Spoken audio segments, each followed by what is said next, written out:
It's July 20th and we're over halfway through the year, so I was reviewing my account that I usually use on YouTube here when I'm trading for you guys. And I saw that I'm actually up over $11,000 year to date, which is great. We're over halfway through the year. I made 11K, but this account started off around 10,000. So I'm actually doubled the account, which is great. And I still made a ton of mistakes. So I wanted to kind of break down those mistakes that I made where I did not stop out. I'm not sure why. Sometimes you get FOMO, you get greed. You think, oh, if I get out now, then it's going to go on a run, so I'll stay in, and then it goes against you.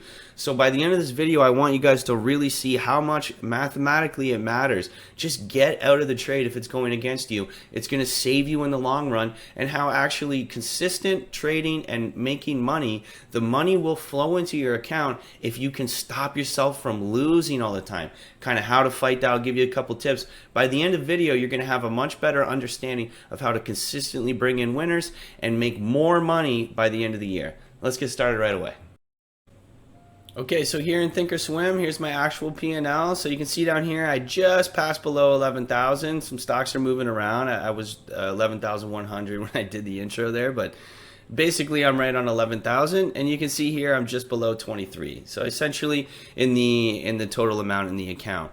And the reason I kind of started trading with a smaller account at the 10,000 range, 10,900 range to start, is because I believe that, you know, if you're trying to learn some stuff on YouTube, and you're taking the time to watch videos, you probably have a smaller account, right? I have other accounts that have a lot more money in them, and they're kind of longer term holds and stuff, but I figured if I'm going to be kind of trading more on a regular basis and doing things, I should start with a smaller account to try to grow from there. So you can see that I essentially like doubled it halfway through the year here. So let's actually go through some trades and kind of see, like, you know, where I made a lot of mistakes. Airbnb here, this one killed me, $1,200.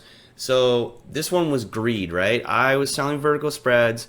I thought, oh, I actually went against what I normally do, and I thought Airbnb was going to continue up. So I thought, oh, I'll sell underneath it instead of selling above like I normally do.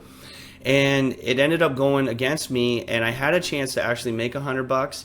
And then I thought, oh, but my total, I could make 340 or something. So I'm just going to leave it on for one more day. And the next day, it absolutely tanked, went totally against me, and I ended up losing $1,200. Now, what actually happened there? I was a greedy little piglet, okay? I wanted an extra $200. Instead of being like, you know what, I made 100, the chart doesn't look amazing, it's not doing exactly what I wanted to do, let me just get out here, say for sorry. I wanted that extra $200, and it just hurt me, right? So the $1,200 down is something that really got me, because this would have been normally $100. So instead of being, you know, 11,000 up, I could have been 12,000 up or something, right? So it's just one of those things. Then we just put in little base hits, right? I want to get across to you how good it is just to have base hits. 126, 330, 270, right? A little tiny loss here kept it good. Berkshire Hathaway, I lost more than I wanted to. 456, but it kind of went against me, and I thought, you know what, I'm gonna just try to get out. I don't want it to go any farther. Now with a $11,000 account or something around there, you usually just want to try to lose about 1 to 2%. That's it, right? You don't want to lose more than that. So it would be about $200 every trade you would want to kind of cap it off at. As your account grows, that can grow a little bit more. So this was already beyond what I would have normally wanted. And what happened after, as soon as I got out, the stock went the way that I would have, and I could have actually made some money. Now, what does that cause? That causes FOMO, fear of missing out, because the next time I have a trade come on, it starts to play with your mind in the subconscious and in the conscious mind. You're like, oh, I remember that Berkshire Hathaway. I got out a little too early, and then it went up, and I could have made some money. Do not let that play with you, okay? And I'm talking to myself here as well. Don't let that play with you. Stay consistent with your plan. In hindsight, if Berkshire had gone way against me and I would have lost another $1,500 or $1,200, I would have been happy with this 450.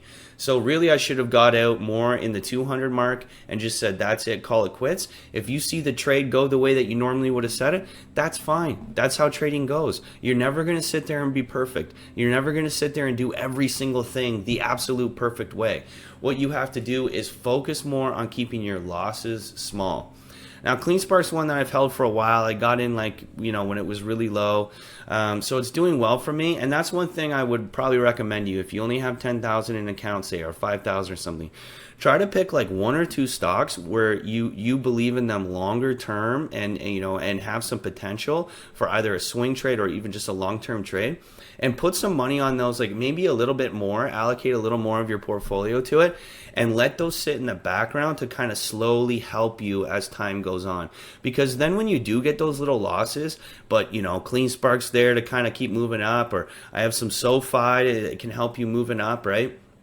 Then that's something that can really help keep you positive when you do run into a string of losses coming up. So that's a good little tip.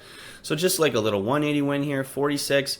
This was a really good trade, 1638. I mean, really good couple trades there. Generac here, I'm currently in another trade. I've made a bunch of videos on Generac and kind of some different ways that I've played it. If you doubted me, I said I was up about 2,000. Now you can see it here for real because I'm actually showing you. So that's a great trade, and that's ongoing. So we'll see what happens with that. You know, just little win here, little loss, right? Little base. Actually, I don't even like this stock. I'm just holding on to it because at this point I've been in it for so damn long. But at least I'm up 400. You know, Lulu, that was a great trade. Meta, but you see how these are, it's not like, oh, I'm making $10,000 a day, I'm making $1,000 a day. I'm one of those YouTube guys where it's like, I'm not gonna be sitting here with a Ferrari and a Lamborghini and all this stuff, and you know, and hey, I made millions of dollars. I'm like real person who is trying to make it in this world, who is doing pretty decent and has been doing this for a long time now, and I've learned a lot of things over the time, and I'm just kind of trying to throw it backwards so that I can help some people coming up. So if you've kind of been watching my videos and you're like, oh, is this real? Is it da-da-da? I'm trying to show you right now, like, this is actually it. Like, this is little base hits with a couple thirds and a couple home runs here and there, and trying to keep the losses small. And I've doubled the account, and I'm only halfway through the year. So it is possible for you. It's possible. I'm living proof of it. You just have to stay consistent. So here we go. We get to keep seeing, you know, a little hit, and then I only lost 96 bucks. That's good. In hindsight, when I look back, yeah, probably at the time it was like, oh, I lost $100. That sucks, right? But now I look back and I go, that's a good loss. That's a good loss. So this should help your mental state, right? Little base hit, little base hit. Now this one sucks, 436, a little higher than it should have been. Okay, that takes away from profit potential. This one, great, 137. That's a good loss, right? And actually, I'm still in that. We'll see what happens with it. But this is going to be minimal. The most I think I can lose on this trade is like 220. So it's within the range that I need it. Little tiny loss here, right? Oxy, actually, I'm still in that trade. So this actually has big potential. I think Oxy could be a really good trade. And I'm literally just following Warren Buffett on that one. Warren Buffett's just dumping money into Oxy, and I figured let me do a little bit too. So we'll see what happens. That's a longer term hold. Little win here, little loss here, little win here. You see how these are just little wins? 390, too much. That's too much. So we're losing 1,200 here, 456 here, 436.